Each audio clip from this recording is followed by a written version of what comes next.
Cowboys training camp. Live from Oxnard, California. Powered by AA Best Bail Bonds, Southern Recipe Pork Rinds, and 94.1 San Antonio's Sports Star. Joining us here live in Oxnard, our AA Best Bail Bonds Dallas Cowboys training camp coverage. Tyler Guyton joining us. First day in pads, man. How you feeling? Feeling great, man. It's good to get the pads popping again. Yeah, I guess it was. And you had an opportunity, as Mike McCarthy put it today, to kind of go against Micah Parsons. And how'd that go for you? I think it went well. You know, iron sharpens iron. So, I mean, we're getting each other better every single day. Is that a challenge for you? Because you know Micah Parsons and what he's done, his resume. So do you take that as a challenge for you to get better while you're out here in Oxnard? Of course. Every rep I get against him, I'm trying to get better. You know, he's going to make me better, and I'm going to make him better. Going against one of the best pass rushers in the league, damn near the best pass rusher in the league, definitely is going to sharpen my tools. You know, so I'm trying to go against him as much as I can. Tyler, do me a favor and pull that microphone a little bit closer to your mouth. There you go. There you go. Good now. Yeah, There you sound a lot better. Now, all right, what was it like in pads going against Micah Parsons? I saw some video. You held your own on some. Any that you wish you had back? No. I don't have any regrets. I feel like I left it all out there, and even not winning a rep, there's still things you can learn from it. There's good from it, you know, figuring out why you lost and what he did right so it doesn't happen again. Tyler, what's been the biggest adjustment for you coming to this level of football? Schematically, I'd probably say it's a lot more in-depth in college. It's just smash mouth football, but here it's very detailed. It's just a lot of study, a lot of book and film. Yeah, it's good. I feel like everybody needs it. You know, this game is so competitive at this level that, like, you really have to understand football to be able to play. Talk about, Tyler, the offensive line room. I mean, learning from a guy like Zach, seeing everybody in there. What's the room been like for you, the adjustment from the college level to being here in the NFL? I'd say brotherhood. It's like a family. We have a saying, 5 is 1, and that's like a real saying that they use because it is really 5 is 1. We do everything together. We push each other, and we're trying to be the best possible unit in the whole entire NFL. You know, when you look at the Cowboys' history, they've done very well at drafting offensive linemen. Obviously, they're very high on you from where they drafted you. Cooper Beebe's another guy that comes in. You guys could be, we don't know yet, but could be in the starting lineup day one. You excited about a challenge like that to be able to start as a rookie? Most definitely. I'm ready for whatever opportunity presents itself. You got the training camp weekend as a rookie. What's the biggest adjustment been like for you? What do you mean training camp weekend? Just you know, when you were in college, you go through camp and you do stuff. Training camp, you come out to California, did you fly with the team or did you come early? Just adjusting to being out here in California in an NFL training camp. I'd say before, honestly, is getting your routine down and also getting your sleep schedule right because you got to go to sleep early down here and we're 2 hours behind in Texas. So, I mean, going to sleep a little earlier is something I started off with, and then also taking care of my body, you know, doing the little things right, like on and off the field so I can maintain a high level of play. So what do you do when you leave practice? I know you guys have meetings and such, but when you're finally back in your room, what does Tyler Guyton do? It's recommended that you relax, but I like to jump in the cold tub and hop on my film. I can't just not watch what I did from the day. So you're just into it completely from the time you wake up till the time you go to bed. Got to be obsessed. Yeah, awesome. Think about it before you go to bed, too. You didn't bring, like, a game system? No. Nothing? Nope. Nothing. What'd you do yesterday on the day off? Hung out with some of the old linemen. I think walked around the beach a little bit, got back, studied some plays. That's it. Nothing fun. Nothing crazy. Oh, no. As a rookie, are they making you do anything extra? Yeah. Like? You know, the usual stuff, buying things and carrying helmets and shoulder pads and all that good stuff, but it ain't been too bad. It hasn't been too bad. Now, for breakfast or lunch, now I don't know how it is here in Oxnard, but I know there's a breakfast sandwich place in Dallas that I guess everybody has to go to. Have you made that trip yet? No, I haven't. I think that starts when the season starts. Are you getting orders yet and realizing how much that's going to cost you? No, I'm not getting any orders yet. I'm not looking forward to that, but I feel like I'm going to have to deal with it regardless. Are you going to do it or hire like Uber Eats to help you out? I might hire Cooper Beebe and just give him the money for it. Somebody. So when you talk about Cooper Beebe and some of the other, do you and Cooper talk a lot? And because you are both rookies? Oh yeah, me, Cooper, and Nate Thomas. Okay. You know, we all came in together, so we're like this. You know, we lean on each other for support, and I think they're incredibly talented players, and they love and know football, and especially, you know, a guy like Coop. I really kind of grew up in college watching Coop. You know, I wasn't a starter. I wasn't playing for the first 3 years of my career, and I was watching Cooper Beebe all the time. Yeah. I think he's an extraordinary player, and he's super duper smart. When you look at that, what was it about him, of all the offensive linemen that you could watch, that's who you were watching, and now you guys are teammates together at the same time? That's probably pretty unusual.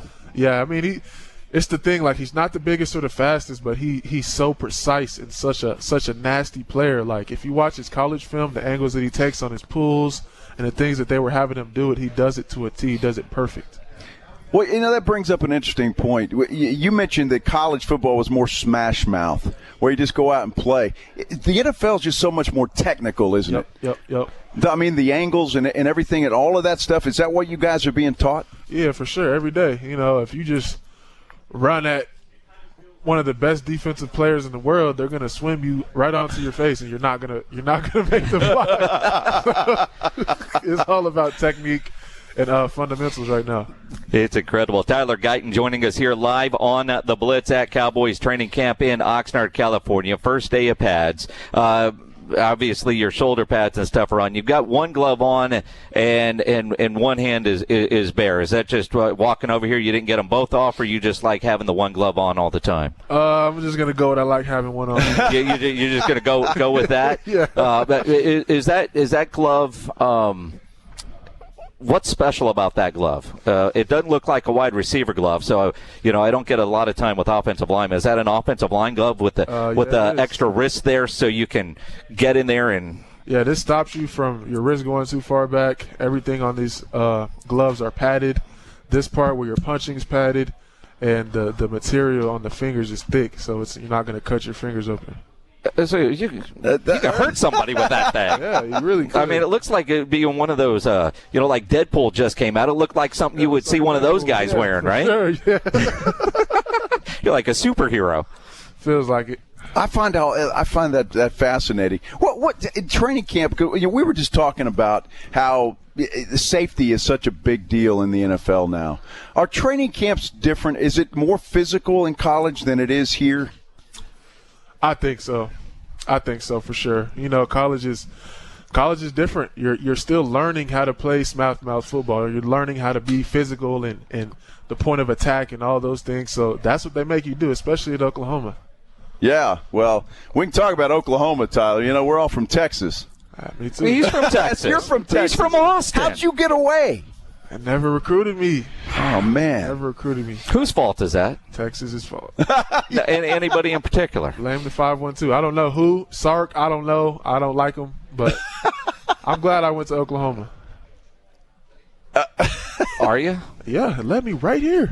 It did lead you right here. Yeah. All right, I'll give you that. But if UT would have called, Nope. No. you won't say that now. Nope. I'm not going if they're calling. I'm not doing nothing for UT. I wouldn't have done it back then. I'm a Sooner. See, I love, you know what I love? The college rivalry like that. I mean, it's that the hate is real, isn't it? It's real. I hate them. I actually do. I hate Texas. I love it, man. Who? Don't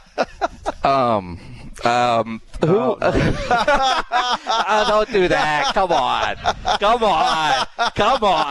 You know that's not a pen. That's not. Well, he's an Aggie. Come on. Yeah, I know you hate Aggies too, right? Yeah. What is there? Yeah, they say right. gag 'em, right? So I mean that's how it goes. As a Longhorn fan, I'm glad that the horns down is not a penalty in the SEC. I always thought that was stupid. I want to see it thrown every play. Every play. So when you make a play for the Cowboys, you're going to do horns down? Nah, not in college no more. All right, just checking, because you see people do that. And even if the Longhorns aren't playing, they'll do horns down. Because everybody hates Texas. So now you have to develop a hate for Philadelphia, for the Giants, and for Washington. I already hate him. Already hate him. You already hate him. I've been a Dallas Cowboys fan my whole life. We hate the Eagles. That's right. Them. Yes. That's it. So we like that. That's remember good. when you got drafted, you were on the phone with us, and you were talking about that. I mean, the idea that the team you grew up rooting for, although you were late to football, but the team you grew up rooting for, now you've got the star on your helmet. That's pretty awesome. Dream come true. I couldn't have asked it to play out a better way. Like, literally. God has me. God is watching over me, and he made it happen. Does it feel more real being here at training camp? Like, you know, I remember the videos of you going into the locker room when you arrived at the facility the day after the draft and you got your jersey and all that kind of stuff. But does it feel different, real? Yeah, most definitely. I think that because I've been watching training camp here for so long, like I've been taking looks and keeping up with it. So it's like being here is so surreal for me. It's a dream come true. I know that everybody in my family would love to be here. I'm absolutely loving it. And I know everybody else on the team is loving it. Does Dak, pull you offensive linemen together and say, hey, I'm the quarterback, take care of me? That's implied. That's implied. He doesn't have to say anything? $55 million dude. You know? You got to take care of him. Yeah, protect him with your life. Yeah. No, speaking of, and when he gets his new deal, what that has he taken you guys out to dinner yet out here? Not yet. We haven't had time to. He will. I'm sure he will. When he does that, and you guys are somewhere, do you look at the menu like you would normally say, man, I'm not paying that? You know, Dak's picking up the bill, so you get the. I'm getting everything. Getting everything. I'm clearing the house. Yeah, get the highest Wagyu steak available, right? Yep, 12 ounces of it. Something. Only 12? I'm doing probably more than that. Dude, you're 6'7". It says 322. Is that accurate? No. No. So how off is that? Can you tell us? Way more than that. Well, we thought so. I mean, you're a big man. Yeah, probably 327, 328. Okay.